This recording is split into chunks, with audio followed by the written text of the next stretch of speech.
Y finalmente, para mi hijo menor, Lucas, le dejo mi vieja caja de madera y mi primer juego de llaves. Un silencio glacial llenó la lujosa sala de juntas. El abogado Hernández carraspeó, evitando la mirada de todos. Mateo, el hijo mayor, no pudo ocultar una sonrisa arrogante. Acababa de heredar el Imperio Castillo S.A. al completo. Las constructoras, los edificios en la Castellana, las cuentas bancarias multimillonarias.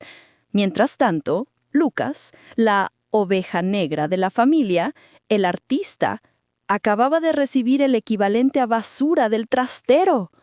Todos en esa sala pensaron que esa era la humillación definitiva para Lucas.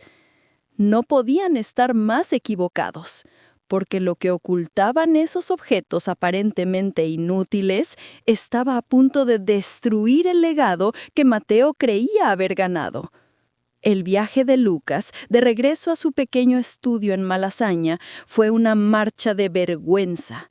Cada paso sobre el asfalto le pesaba con el recuerdo de su padre, don Rafael, un hombre que nunca entendió a su hijo, el que cambió las salas de juntas por los lienzos. El arte no paga las facturas, muchacho. Era el mantra que Lucas había escuchado toda su vida.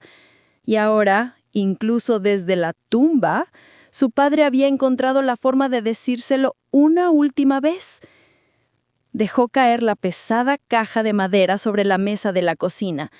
Era vieja, de caoba oscura, pero carcomida en los bordes y cubierta por una gruesa capa de polvo. A su lado, arrojó el llavero. 7 llaves oxidadas, de ese tipo antiguo y pesado que ya no se usa, unidas por una simple anilla de metal. ¡Felicidades, hermanito! Las palabras de Mateo, al salir de la oficina del abogado, aún resonaban en sus oídos. Al menos tienes llaves. Quizás puedas empezar un negocio de cerrajería. Va más con tu estilo de vida. Esa burla, frente al imperturbable abogado Hernández, encendió algo en el pecho de Lucas. No era rabia, sino una tristeza profunda y arraigada. Él no esperaba millones. Siempre supo que Mateo era el heredero, el delfín, pero había esperado algo. Quizá un cuadro antiguo que le gustaba, o el reloj de pulsera de su padre. Algo que demostrara que su padre lo había visto, aunque fuera una sola vez. En lugar de eso, recibió un recordatorio humillante. Se quedó mirando la caja durante minutos. Una parte de él quería coger esa maldita caja y esas llaves y arrojarlas al contenedor más cercano. ¿En qué estaba pensando su padre? ¿Era esta una última y enferma broma? Pero mientras miraba la madera, notó algo que no había visto en la oficina. Había un grabado delicado bajo la suciedad, un patrón de hojas entrelazadas. No era algo que un hombre pragmático como Rafael Castillo elegiría. Era artístico. Con curiosidad reticente, cogió el manojo de llaves. ¿Podría alguna de ellas abrir la caja? Empezó a probarlas, una por una. La primera era demasiado grande, la segunda demasiado pequeña. La tercera se deslizó en la polvorienta cerradura. Giró la llave. Escuchó un clic seco y satisfactorio. Levantó la tapa lentamente, esperaba encontrarla vacía, o quizás con algunos papeles viejos de contabilidad sin valor. En el interior no había oro ni joyas. Había una capa superior de terciopelo rojo desvaído por el tiempo. Y debajo, varios objetos. Un pequeño diario con la cubierta de cuero desgastada, algunas fotos en blanco y negro, y en el fondo, una carta.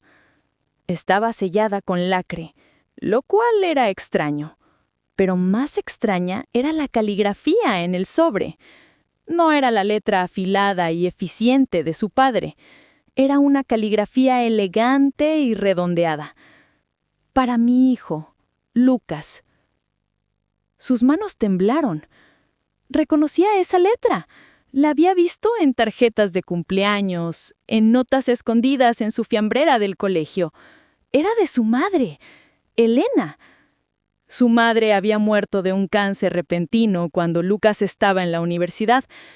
Ella era la única persona que le había animado a seguir con su arte. Tu visión es un don, Lucas. No dejes que el ruido del dinero la apague, le decía. Su muerte había dejado un vacío que ni su padre ni su hermano habían podido o querido llenar. Si estás amando este tipo de secretos familiares, sabes que este es el canal para ti. Rompió el sello con dedos temblorosos y abrió la carta. Mi querido Lucas, si estás leyendo esto, significa que tu padre, ha sido tu padre. No te lamentes por lo que no te ha dado, hijo mío. Su verdadero legado siempre fue complicado. Lucas sintió las lágrimas acumularse en sus ojos.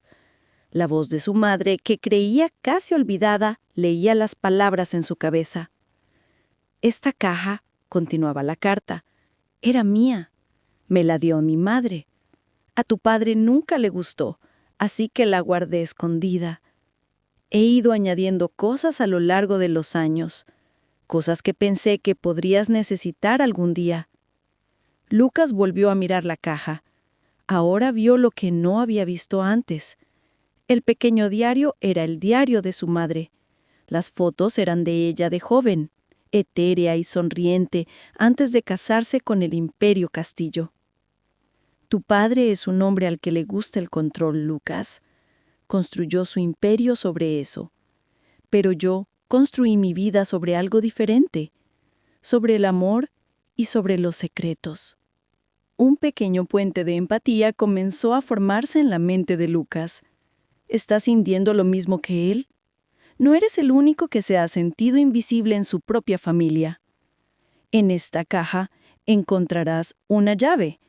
No es como las llaves oxidadas de tu padre. Es mi llave. Abre el legado que mi abuela me dejó a mí. Un legado que mantuve en secreto para tu padre todos estos años. Él nunca habría entendido su valor. Lucas buscó en el fondo de la caja, bajo las fotos, y allí estaba. No era de hierro oxidado. Era una sola llave ornamentada de plata deslustrada con una elegante E grabada en el mango. Las llaves de tu padre abren puertas, Lucas, pero esta llave abre tu futuro. No dejes que Mateo te quite esto. Es tuyo. Lucas apretó la llave de plata en su mano. El metal frío se sintió pesado, real. Miró el diario de cuero. De repente, la herencia de su padre ya no importaba. La verdadera herencia acababa de comenzar. Mientras tanto, a kilómetros de distancia en el ático más caro de Madrid, Mateo Castillo abría una botella de champán de 1.000 euros.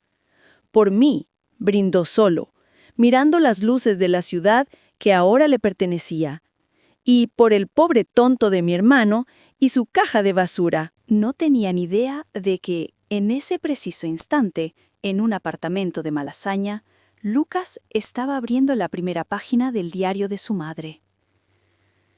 La primera frase hizo que se le helara la sangre. Rafael cree que todo su dinero está en el banco. ¡Qué ingenuo! Mi verdadera fortuna no está en sus libros de contabilidad. Está bajo tierra. Lucas levantó la vista del diario, mirando el manojo de llaves oxidadas que había despreciado. ¿Bajo tierra? ¿Qué significaban esas llaves? Miró el montón de llaves con una nueva perspectiva. Eran viejas, sí. Estaban oxidadas, sí. Pero su madre había dicho que las llaves de su padre abren puertas. ¿Qué puertas? Cogió el llavero. Había 7 llaves. Las examinó más de cerca. No eran llaves de puertas normales. Parecían más bien llaves de almacenes, o de verjas, o de tumbas. No, eso era demasiado macabro. Volvió al diario. pasó las páginas rápidamente. Eran en su mayoría reflexiones sobre el arte, sobre la soledad de estar casado con un hombre como Rafael. Pero luego encontró una entrada, unas semanas antes de su muerte. Mateo se está volviendo igual que su padre. Solo ve números. Me preocupa Lucas. Rafael le cortará el grifo en cuanto yo me haya ido. Tengo que asegurarme de que esté protegido. Lucas sintió un nudo en la garganta. Su madre lo había sabido. Había previsto esta misma humillación. Siguió leyendo, su corazón latiendo con fuerza. Le di a Rafael la caja hoy. Le dije que era basura sentimental. Se rió, pero aceptó guardarla. Dáselo al chico artista cuando yo muera, dijo. Es lo único que entenderá. Perfecto. Nunca mirará dentro. Nunca sabrá que el diario y la llave de plata están ahí. La astucia de su madre lo dejó sin aliento. Había utilizado el propio desdén de su padre por los sentimientos contra él. En cuanto a las otras llaves, son un pequeño seguro de vida que empecé hace años. Rafael estaba tan ocupado comprando edificios nuevos y lujosos que se olvidó por completo de las primeras propiedades que compró su propio padre, las reliquias, como él las llamaba. Lucas conocía esas historias. El abuelo Castillo había empezado con pequeños almacenes, talleres en barrios obreros, mucho antes de que la ciudad creciera a su alrededor. Rafael me las dio hace años. Encárgate tú de esta chatarra, Elena. Paga los impuestos, pero no me molestes con eso. Y eso hice. Pagué los impuestos. Pero también guardé las llaves. Él nunca las pidió. Dudo que Mateo sepa siquiera que existen. Están en los libros como activos sin valor. Un escalofrío recorrió a Lucas. ¿Activos sin valor? ¿Propiedades en Madrid? Una está en Lavapiés, otra cerca del matadero. Hay 7 en total. Son tuyas, Lucas. Están a mi nombre y ahora son tuya. Pero la entrada no terminaba ahí. Había una postdata. Postdata. La llave de plata. No la pierdas. Es la más importante. No abre una propiedad. Abre una caja en el Banco de Hierro. Es el banco privado más antiguo de Madrid. Tu padre odia ese lugar. Demasiado anticuado. La caja está a mi nombre. Dentro está la verdadera justicia. Lucas se recostó en su silla, el diario en su regazo. El peso de la revelación era abrumador. Su hermano había heredado un imperio construido sobre la arrogancia. Él acababa de heredar un secreto construido sobre el amor. La batalla no había hecho más que empezar. Mateo tenía los millones y el poder. Lucas tenía un diario, un manojo de llaves oxidadas y una llave de plata. Y por primera vez en su vida sintió que tenía la ventaja. El amanecer en Malasaña siempre se sentía diferente. Usualmente, Lucas lo veía como un recordatorio de otra noche sin dormir, con la luz gris filtrándose sobre el lienzo sin vender. Pero esa mañana la luz no era gris, era dorada. Se levantó del suelo de su estudio, donde había pasado la noche releyendo el diario de su madre, Elena, con las 7 llaves oxidadas y la llave de plata extendida sobre la madera como si fueran cartas del tarot. El dolor de la humillación del día anterior se había desvanecido, reemplazado por una energía eléctrica y fría. Ya no era el hijo despreciado, era el custodio de un secreto. Decidió empezar por lo tangible, las llaves oxidadas. El diario de su madre contenía las direcciones, anotadas con su caligrafía perfecta. La primera estaba en Lavapiés, un barrio que su padre, don Rafael, despreciaba. Lleno de artistas y problemas, solía decir. Cogió su chaqueta, metió las llaves en el bolsillo, donde tintinearon sordamente, y salió. Cogió el metro. Mateo, pensó con una media sonrisa, probablemente estaría siendo conducido en su Mercedes. La dirección lo llevó a un callejón estrecho, a una pesada puerta de madera azul que parecía no haberse abierto en décadas. La pintura estaba desconchada, la cerradura cubierta de óxido. Sacó el manojo de llaves. ¿Cuál sería? Eran 7 propiedades olvidadas. Probó la primera llave, la más grande, no encajaba. Probó la segunda, se atascó. La tercera, una llave de hierro negro con una cabeza redonda, se deslizó en la cerradura. Tuvo que usar todo el peso de su cuerpo para girarla. El mecanismo interno protestó con un chirrido metálico que le erizó la piel, pero finalmente cedió con un clac rotundo. Empujó la puerta. El olor a polvo, trementina y lienzo viejo lo golpeó primero. Era un olor que conocía bien. Era el olor de casa. No era un almacén vacío. No era chatarra. Era un estudio de arte. Era el estudio de su madre. El espacio era enorme, de techo alto, con un tragaluz cubierto por una gruesa capa de suciedad que apenas dejaba pasar una luz difusa. A lo largo de las paredes había caballetes, y sobre los cabaletes, lienzos. No eran de ella, eran de otros. Lucas se acercó a un cuadro grande cubierto por una sábana. Tiró de ella. Se quedó sin aliento. Era un Barceló. No un Barceló de la era de la fama, sino uno temprano, experimental, lleno de textura y rabia. Vio la firma en la esquina. Lo reconoció de sus libros de historia del arte. Fue de lienzo en lienzo. Encontró un Tapies temprano, un Saura, un Viola. Nombres que ahora valían millones, comprados décadas antes de que el mundo supiera quiénes eran. A Rafael no le gusta que gaste el dinero, leyó en una entrada del diario anoche. Me da una asignación, como una niña. Dice que compre cosas bonitas, bolsos y zapatos. Así que compro bolsos, y con el dinero que él cree que gasto en lujos, invierto. Él invierte en ladrillo, yo invierto en almas. Lucas se sentó en un viejo taburete de madera, abrumado. Esto no era un almacén, era una bóveda, una colección de arte primada que valía sin duda más que el ático de Mateo. ¿Y sabes qué es lo más impactante? Que este era solo el primero de 7. Pasó el resto del día en un peregrinaje febril. La segunda dirección, cerca del matadero, no era un estudio. Era un pequeño edificio de apartamentos de 3 pisos. Las ventanas estaban tapiadas. Usando otra de las llaves, entró. Dentro todo estaba en silencio. El diario explicaba: Rafael lo compró por el terreno y se olvidó de él. Pagué para desalojarlo legalmente y tapiarlo. Dijo que lo demolería algún día. Ese día nunca llegó. El terreno solo, en el Madrid actual, valía una fortuna. La tercera llave abrió un viejo taller de imprenta cerca de Atocha, lleno de maquinaria antigua. La cuarta, un local comercial en una calle secundaria de Chamberí.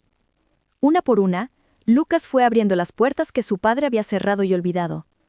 No era chatarra, era un imperio inmobiliario fantasma. Millones en activos sin valor que no aparecían en los libros de Castillo S.A. Y todo, como decía el diario, estaba legalmente a nombre de Elena Castillo. Y ahora, por herencia materna, eran suyos. Regresó a su estudio al anochecer.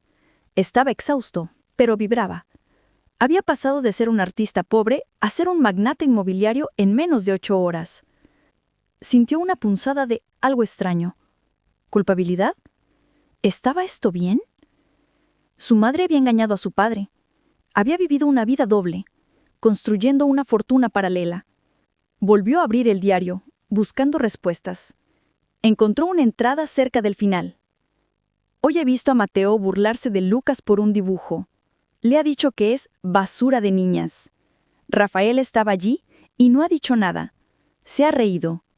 Veo el futuro. Veo cómo Mateo, hinchado de arrogancia, devorará a Lucas. Veo cómo Rafael permitirá que lo fuerte aplaste al sensible. No lo permitiré. Lo que estoy construyendo no es un engaño, es un equilibrio, es justicia. El imperio de Rafael es para el hijo que es como él. Mi imperio es para el hijo que es como yo. Cualquier rastro de culpa se evaporó. Esto no era un engaño, era protección. Ahora solo quedaba una llave, la más importante, la llave de plata. Al día siguiente, Lucas se vistió con la mejor ropa que tenía, unos vaqueros limpios, una camisa oscura y la chaqueta de su abuelo materno. Se miró al espejo.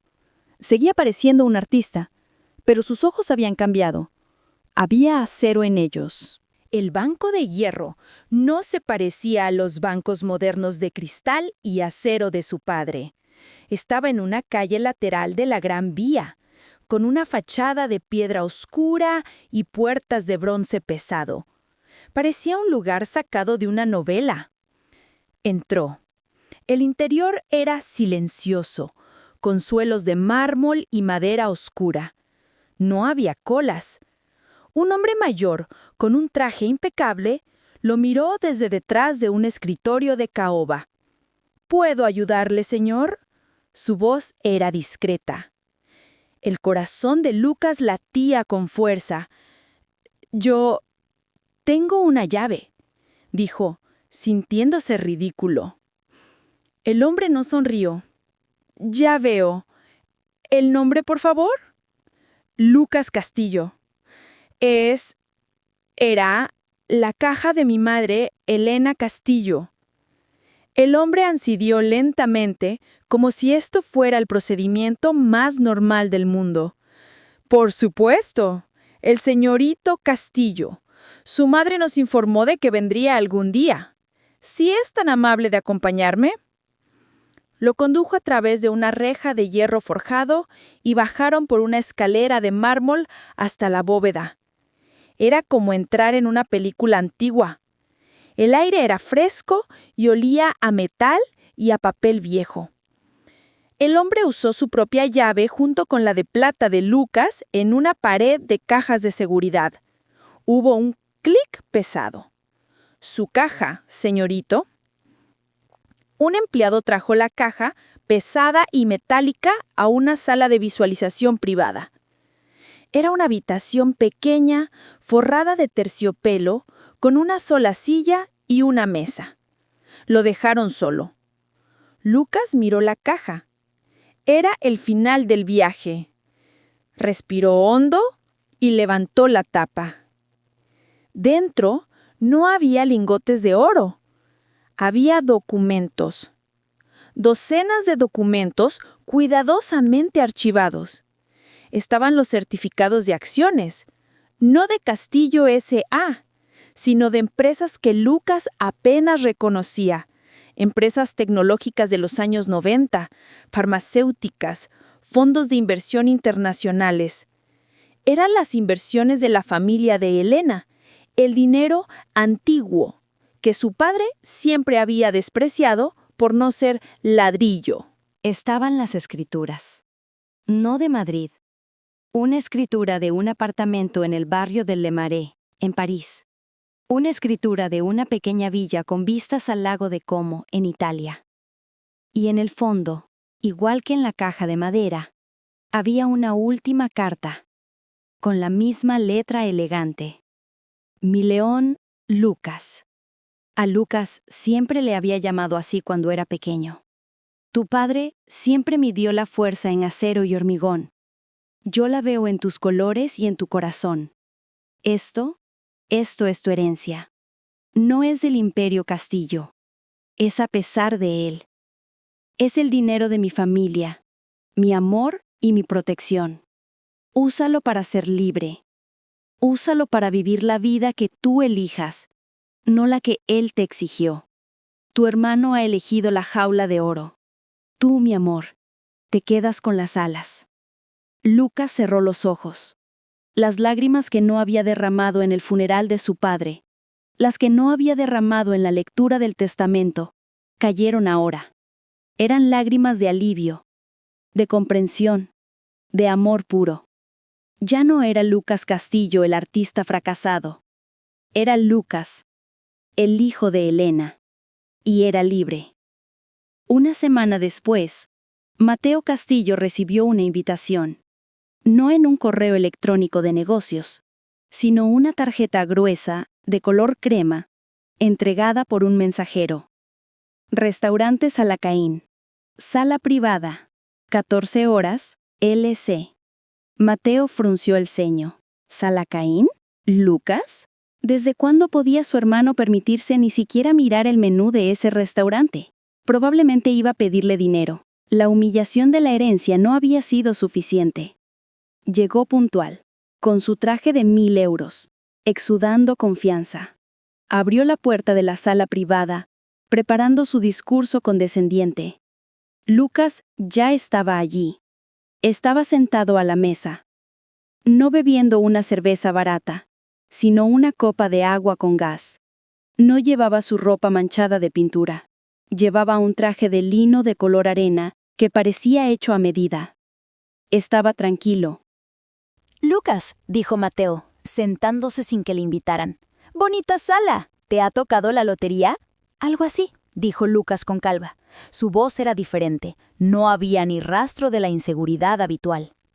«Mira, hermanito, si has venido a pedir un préstamo», empezó Mateo. Lucas levantó una mano. «No estoy aquí para pedir nada, Mateo. Estoy aquí para darte algo». Deslizó un único papel sobre la mesa de roble pulido. Mateo lo cogió. Lo leyó. Era un documento legal. Lo leyó de nuevo, su sonrisa desapareciendo lentamente.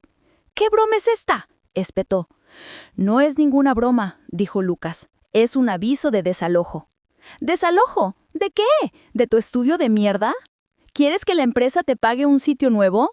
«No», dijo Lucas. «Es un aviso de desalojo para Castillo S.A., del almacén que estáis usando en Lavapiés. Ese donde guardáis el material de obra viejo. Tienen 30 días para vaciarlo». La cara de Mateo pasó de la confusión a la ira. «¡Estás loco! Ese almacén es nuestro. Ha sido de la familia durante 40 años». «Ahí te equivocas», dijo Lucas bebiendo un sorbo de agua. «Fue de la familia, sí, pero padre se lo cedió a madre en los años 90, como parte de un acuerdo fiscal que, probablemente, ni recordaba. Y madre me lo dejó a mí, junto con el edificio de Matadero y el local de Chamberí, y otros 4. Resulta que me he convertido en vuestro casero». El color desapareció del rostro de Mateo. Podía oír el zumbido de la sangre en sus oídos. Tú mientes», susurró. «¿De verdad?», dijo Lucas. Sacó otro documento de un maletín de cuero que Mateo no había visto. «Este es el informe de tasación de la colección de arte que estaba dentro de ese almacén. Y aquí», sacó otro, «están las escrituras del piso de París y de la villa en Italia. Y aquí, el golpe final, el extracto de la cartera de acciones del Banco de Hierro». Mateo miraba los papeles, su mente pragmática calculando cifras a una velocidad de vértigo. Las cifras eran imposibles. Eran más grandes que las deudas que Castillo S.A. arrastraba, deudas que él acababa de heredar. «Padre te dejó el negocio, Mateo», dijo Lucas levantándose. «Te dejó el imperio, con todos sus problemas, sus préstamos y su nombre». Se ajustó la chaqueta. «Madre, en cambio, me dejó la riqueza, la de verdad, la limpia, la que no está en los libros de contabilidad de papá». Mateo se quedó paralizado.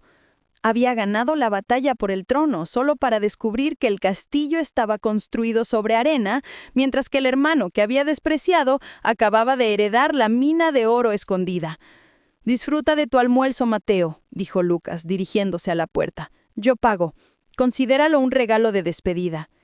Lucas salió de la sala privada, dejando a su hermano solo con los papeles y la aplastante realidad. Mientras caminaba por las calles soleadas de Madrid, Lucas finalmente entendió. A veces, la mayor fuerza no reside en lo que construyes para que todos lo vean, sino en lo que proteges en silencio. ¿Qué harías tú con un secreto como ese?